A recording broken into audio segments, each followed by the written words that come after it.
Ever scroll through like TikTok or Instagram and you get sucked into those stories about exes and new partners and the whole co-parenting thing? Yeah. Yeah, well, get ready because we're diving deep into one of those stories today. It went totally viral, got everyone talking. We're going to unpack this whole thing about co-parenting when your ex has a new partner, something I bet a lot of you out there can relate to. Oh, absolutely. It's a total emotional roller coaster. hmm And this story, it lays it all out there, all those raw feelings, the stuff nobody really talks about. So real. The article we're looking at today, it's about this mom, Erica Keene. She and her husband split up after like 15 years together. Now he's got a new girlfriend, and she's trying to figure out how to deal with all that while putting their two daughters first. They're 9 and 14. It's a lot to handle for sure.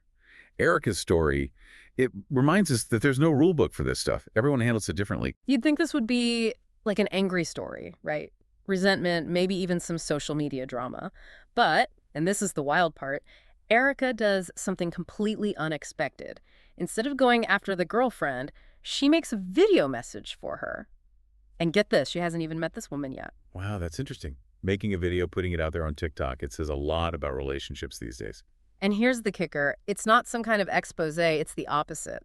Erica basically pours her heart out, thanking this woman for, welcoming her daughters into her home. That's the thing that really got people talking, that unexpected kindness. Totally agree. It makes you think. Sometimes showing gratitude, even when it's tough, it's way more powerful than just holding on to anger. Right. She's focusing on the good that could come from this, even with all the complicated feelings she must be having. But it gets even more interesting. Erica goes on to share little things about her daughters, things they like, don't like, their little quirks, like insider info to help someone get to know them. That's so thoughtful. Wow. Imagine being that girlfriend, brand new to this whole situation. Having those little insights, knowing the girls love American Girl dolls, or maybe one's into music. Wow. It could make them feel so much more comfortable, ready to welcome the girls. Exactly. It's like she's saying, look, I see you're coming to my daughter's lives, and I want to make this easier for everyone. But the article makes it clear Erica's not pretending things are perfect. She admits it's a whole whirlwind of emotions, and that's what makes her story relatable. So true. This isn't about pretending. It's about being real, saying this is messy, this is hard, and letting yourself feel it all. Something a lot of people listening right now probably get. Absolutely.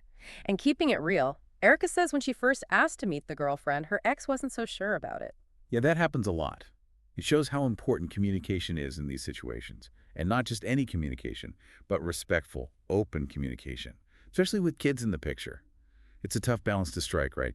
Timing, boundaries, making sure the kids come first. It really is. We don't know all the ins and outs of their co-parenting, but you can tell Erica's trying to handle it all with grace, being true to herself, even when it's tough.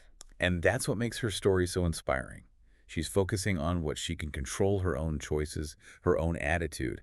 And by doing that, she's creating a path for other people who might be struggling with the same things. It's like Erica's story becomes this whole self-discovery thing. She starts thinking about her own childhood, her parents splitting up when she was little. You can really see how much those experiences stick with you, how they shape how you handle things later on. Yeah, exactly. Erica talks about how her mom, she just couldn't let go of the resentment towards the stepmother, held on to it for years. Makes you wonder how much that affected Erica growing up, seeing all that bitterness. It's almost like she's realizing, I don't want that to be me. I don't want that for my kids. Yeah, and that's where it gets really powerful. She sees that holding on to all that anger, it doesn't change anything, right? Her ex is still with someone else. All it does is eat away at her, and who knows, maybe even affect how she is with her daughters. It's true. Sometimes the bravest thing you can do is forgive. Not even for the other person, but for yourself. To let go of that anger, that burden. I agree. It's about letting go to make space for healing. And for Erica, that choice to forgive, to try to see the positive, it came from seeing the opposite in her own family. It's like she's breaking free from that cycle, making a different choice for herself and her daughters. That takes guts. Oh, for sure. It takes a lot of self-awareness to see those patterns, those habits, and choose to do something different.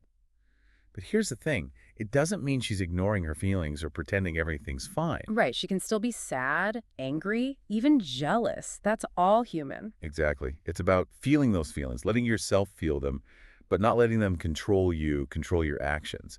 And that's what's so cool about her making that video. It's more than just getting her feelings out there. It's about taking charge of her own story. You got it.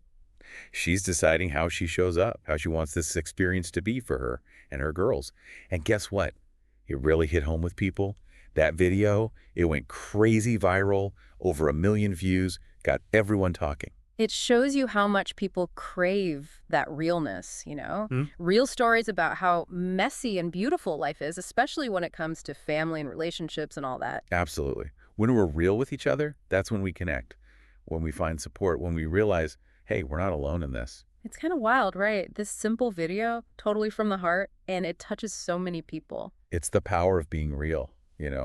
Like social media, it's all about looking perfect, but Erica, she put it all out there. That's refreshing. For sure. Makes you think, so many people going through the same stuff, all those feelings, all that messiness, but no one talks about it? And you think about it, someone listening right now, maybe they're struggling with this co-parenting thing or there's family drama, and Erica's story, it could be a real eye-opener. Yeah, it's like she's saying, hey, it's okay to not be okay. It's hard. This stuff, it hurts. And it's okay to admit that. Exactly. It's not about just getting over it like it's nothing. It's about being real, saying this is tough, and being there for each other through it. And what I think is so powerful, she takes back her story.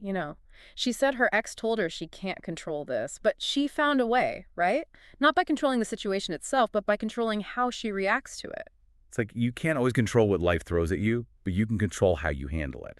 That's where the power is. So we've talked a lot about Erica's story, but what are the takeaways? What can people listening learn from all this? Well, I think the big one is look at yourself. Yeah. Erica, she thought about her own experiences, her family, and how that might be affecting her now.